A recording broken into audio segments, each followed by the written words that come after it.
नमस्कार, मैं हूं दीपेश निषाद और आप देख रहे हैं आपका अपना खबर न्यूज। और हम स्वतंत्रता दिवस के 80वां वर्षगांठ पर आज स्वतंत्र भारत के नगर पंचायत नगरी के उस स्थान पर खड़े हैं जहां सन 1994 में हमारे पीछे आप देख सकते हैं शासकीय कन्या उच्चतर माध्यमिक विद्यालय का स्थापना हुआ था। आज यहाँ तकरीबन 500 से भी अधिक छात्र छात्राएं अध्यापन करते हैं, पर यहाँ की स्थिति इतनी दयनीय हो चुकी है जिसे लगातार समाचार पत्र पत्रिकाओं में प्रकाशन करने के बाद भी शासन और प्रशासन अनदेखी कर रहे हैं। शायद इसलिए क्योंकि इस ओर कोई बड़े जनप्रतिनिधि का रुख नहीं है, शायद इसलिए कि जब तक कोई बड़ी दुर्घटना ना हो तब तक इस ओर जानबूझकर मजबूरी में अध्यापन कर रहे हैं। ऐसा स्थिति यहाँ निर्मित हो चुका है। बहुत ही कम कक्षाओं में पूरा तकरीबन 500 बच्चे अध्यापन कर रहे हैं, क्योंकि जो और कक्षाएं हैं वो अति जर्जर हो चुका है, जहां पर बच्चों का अध्यापन करना बहुत मुश्किल है। आइए आपको दिखाता हूं। देखिए, जहां नगरीय मुख्यालय है, यहां अगर ऐसी व्यवस्था और ऐसी दशा है तो आप जिला मुख्यालय और कहिए जो नगरीय मुख्यालय है यहाँ इस प्रकार से विकास खंड में स्थिति है, तो आप कल्पना कीजिए कि क्या दूरस्थ क्षेत्र में शिक्षा पर क्या जोर दिया जा रहा है। यहाँ की भवन की व्यवस्था मैं आपको दिखाता हूं, देख सकते हैं, ये देख लीजिए। चूंकि ये आज खंडर में तब्दील हो चुका है पूरा, आप देख रहे हैं।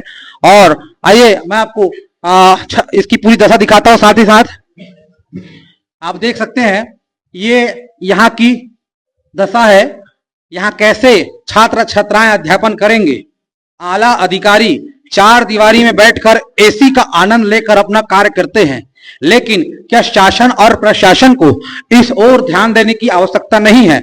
और ऐसा नहीं है कि ये समाचार हम अपने प्लेटफॉर्म में पहली बार दिखा रहे हैं, इससे पहले भी हमने अपने प्लेटफॉर्म में इसको दिखा चुका है। आखिर क्यों इस ओर न जनप्रतिनिधि न शासन और प्रशासन, कितने वर्षों से ये मांग आ रही है कि यहाँ कक्षाओं की अत्यधिक आवश्यकता है, नवीन कक्षाओं की आवश्यकता है। चूंकि यहाँ कक्षा बहुत सीमित है, बच्चे जो है मजबूरी में एक ही कक्षा में 100 बच्चे 150 बच्चे पढ़ने को मजबूर हैं, क्योंकि यहाँ व्यवस्था नहीं है। इस ओर किसी की जो है कहना चाहिए रुख नहीं है। आइए दिखाते हैं, यहाँ कक्षा संचालित होता है, मजबूरी में कक्षा संचालित किया जाता है। ये देख सकते हैं आप, हम आपको दिखा रहे हैं अपने स्क्रीन पर, ये आप देख सकते हैं। तो ये देख सकते हो उधर आप, पूरी यहाँ इस प्रकार की स्थिति निर्मित पड़ी है। लेकिन इस ओर आखिर क्यों नहीं ध्यान दिया जा रहा है, जबकि पूरे नगरीय विकास खंड का ये एकमात्र सरकारी उच्चतर माध्यमिक विद्यालय है जहां पे छात्र छात्राएं पढ़ते हैं। ये नगरीय विकास खंड के नगरी का मुख्यालय की बात कर रहे हैं। बहरहाल आपको बता दें कि सांखरा और सिहावा इन तमाम जगहों में है, पर नगरीय मुख्यालय में ये एक ही है। पर यहाँ स्थिति इतनी भयावह बन चुकी है, न शासन और न ही प्रशासन इस ओर ध्यान देना तो दूर, कोई झांकने वाला भी नहीं है।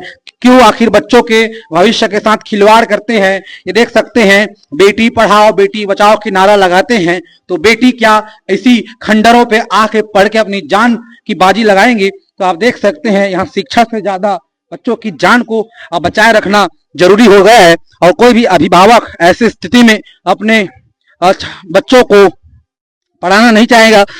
आपको दिखाते हैं कि किस प्रकार से पूरी स्थितियां यहाँ निर्मित हो चुकी है। आइए दिखाता है, ये और कोई कक्ष दिख रहा है। और ये कौन सा कक्ष है महोदय? लिपिक कक्ष। कौन सा कक्ष है? लिपिक कक्ष। ये लिपिक कक्ष है।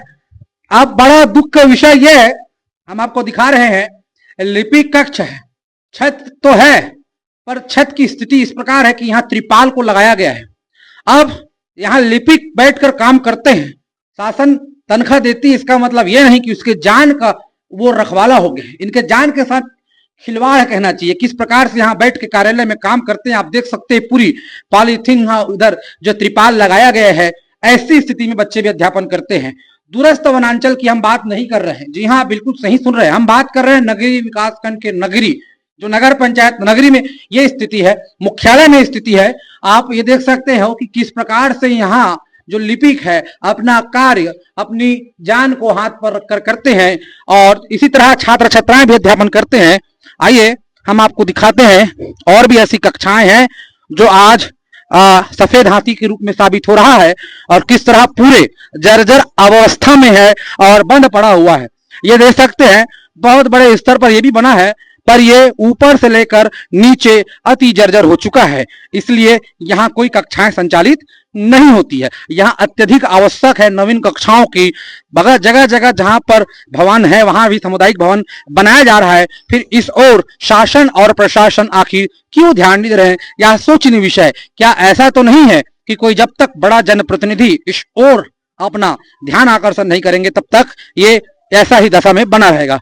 आइए हम आपको और दिखाते हैं। ये भी बड़े पैमाने पे बना हुआ एक संस्था है, एक भवन है जो जर्जर अवस्था में है। शायद यहाँ कक्षाएं संचालित होती है कि नहीं पता नहीं, होती है कक्षाएं संचालित। आप देख सकते हैं ये इसकी दशा को। आइए, यहाँ कक्षाएं संचालित होती हैं। बच्चे कैसे पढ़ते होंगे आप सोचिए।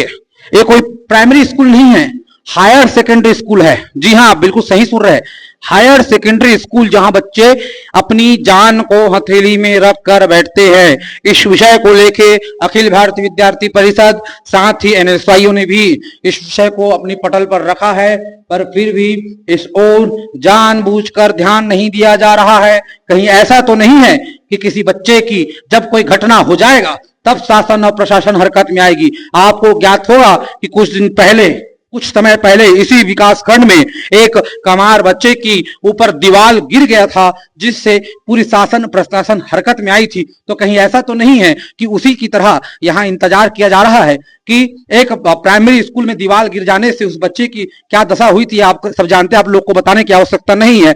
तो लगता है कि यहाँ भी कन्या उच्चतर माध्यमिक विद्यालय में इसलिए इंतजार किया जा रहा है कि कोई जब घटना घटित हो तब शासन और प्रशासन हरकत में आएंगी। पूरी आप फर्श को भी देख सकते हैं और अर्श को भी देख सकते हैं। अर्श से लेकर फर्श तक की स्थिति अति दयनीय हो चुकी है। ऐसे स्थिति में कक्षाएं संचालित होती है और जिम्मेवार जो है चुप्पी साधे बैठे हैं। आइए हम आपको दिखाते हैं कि कैसे यहाँ की दशा और दिशा है। ये आप देख सकते हैं कि जब बच्चे अध्यापन कर रहे हैं उस वक्त अगर छत का मलबा गिरता है तो क्या होगी बच्चों की दशा और स्थिति। ये हम आपको बारीकी से दिखा रहे हैं। पूरे खंडर के रूप में तब्दील हो चुका है। जी हां, हम आपको बारीकी से विषयवार लगातार इसलिए इसको दिखा रहे हैं। ऐसा नहीं है कि यहां कक्षाएं संचालित नहीं होती है। मजबूरी में अभिभावक बच्चों को भेज रहे हैं और यहाँ के जो शिक्षक शिक्षिकाएं साथ ही संस्था प्रमुख हैं मजबूरी में कक्षा लगाने को मजबूर है कहना चाहिए। कारण यह है कि कोई और विकल्प उनके पास नहीं है। ऐसे में इतने बड़े स्तर पर जो है नगरीय विकास खंड के मुख्यालय में ये संस्था संचालित है। आइए हम आपको दिखाते हैं कुछ भवन। तो हम आपको बारीकी से विषयवार तमाम कक्षों को दिखा रहे हैं कि किस प्रकार से यहाँ खंडर के रूप में तब्दील हो चुका है। आइए हम आपको और ले चलते हैं। ये वो जगह है जहां पर जब चुनाव होता है नगरीय प्रशासन की तो यहाँ मतदान केंद्र बनता है और हम खुद भी एक मतदाता बताओ और यहाँ मत देने आते हैं। ऐसी बड़ी बड़ी यहाँ कार्य होता है। और आइए कुछ कक्षाएं जहां वर्तमान में संचालित होता है उसकी दशा मैं आपको बारीकी से दिखाऊं। पूरी छत जो है जर्जर हो चुकी है, फिर भी अभिभावक अपने बच्चों को उच्च शिक्षा देने के लिए उनकी जान के साथ समझौता कर रहे हैं। आखिर इसका जिम्मेदार कौन है? क्या जिला मुख्यालय में बैठे जिला शिक्षा विभाग के उच्च अधिकारी, या फिर जिला मुख्यालय में बैठे जिला प्रशासन के उच्च अधिकारी, या फिर जो जनता द्वारा चुने गए जनप्रतिनिधि है? किसको हम इसका जिम्मेवार मानेंगे?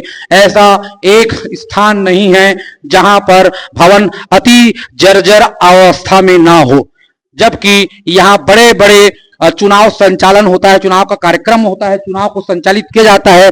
हम आपको बाकी दिखाने की आवश्यकता नहीं है। तमाम कक्षाएं इसी तरह जर्जर अवस्था में पड़ा हुआ है।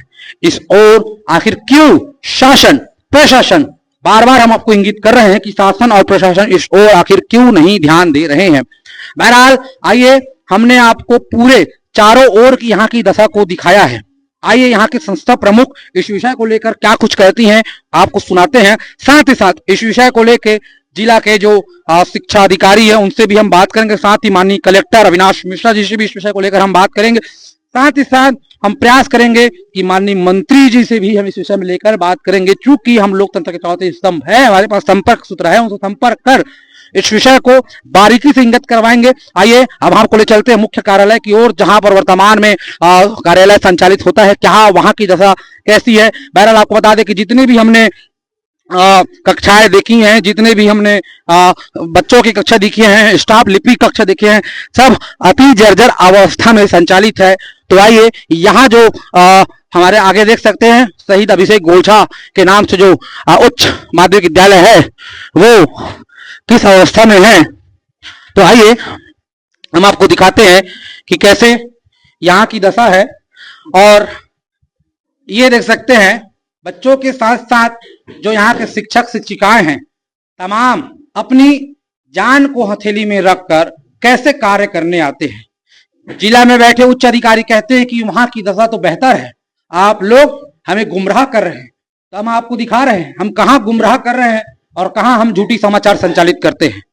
ये आप देख रहे हैं, ये कौन सा कार्यालय है सर? कौन सा कार्यालय है? स्टाफ कक्ष, शिक्षकों के ये स्टाफ कक्ष है। बड़ा ही विडंबना है कि नगरीय मुख्यालय में इस प्रकार की दशा है। वर्तमान में भारतीय जनता पार्टी की सरकार है, जहां कई सारे नारे लगाए जाते हैं, साथ ही साथ बेटी पढ़ाओ के नारे जो इनके हैं बहुत वोट बैंक साबित हो रहा है। चूंकि आप देख सकते हैं ऊपर की दशा, जब जो बच्चों को एक नई मूर्त के रूप में ढालते हैं, उनके जान के साथ खिलवाड़ करके, उनके भविष्य और उनके परिवार के साथ खिलवाड़ करके ये संस्था और इस संस्था के जो विभाग अधिकारी हैं वो क्या साबित करना चाहते हैं। जिला मुख्यालय में बैठे जिला शिक्षा अधिकारी इस विषय को कब गंभीरता से लेंगे?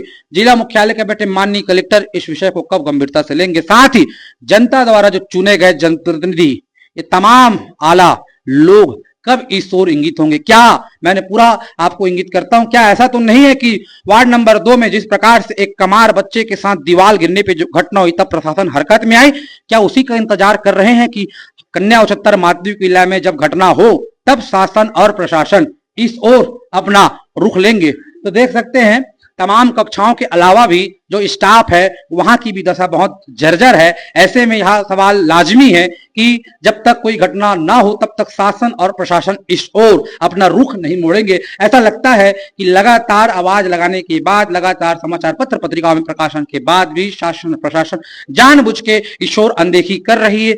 आप कयास लगा सकते हैं कि मुख्यालय की जब ये दशा है तो और भी विकास खंड के जो बिहड़ इलाके हैं वहां शिक्षा की क्या दशा होगा, छात्र छात्राओं के बैठने की क्या व्यवस्था होगी। तो ऐसे में यह कहना गलत नहीं होगा कि थोता छना बाजे घना। ये लाजमी है कि शासन और प्रशासन अब शिक्षक शिक्षिकाओं और साथ ही बच्चों के भविष्य को भी अंधकार में डालने को तत्पर है, साथ ही इसका वोट बैंक के रूप में अब इस्तेमाल करते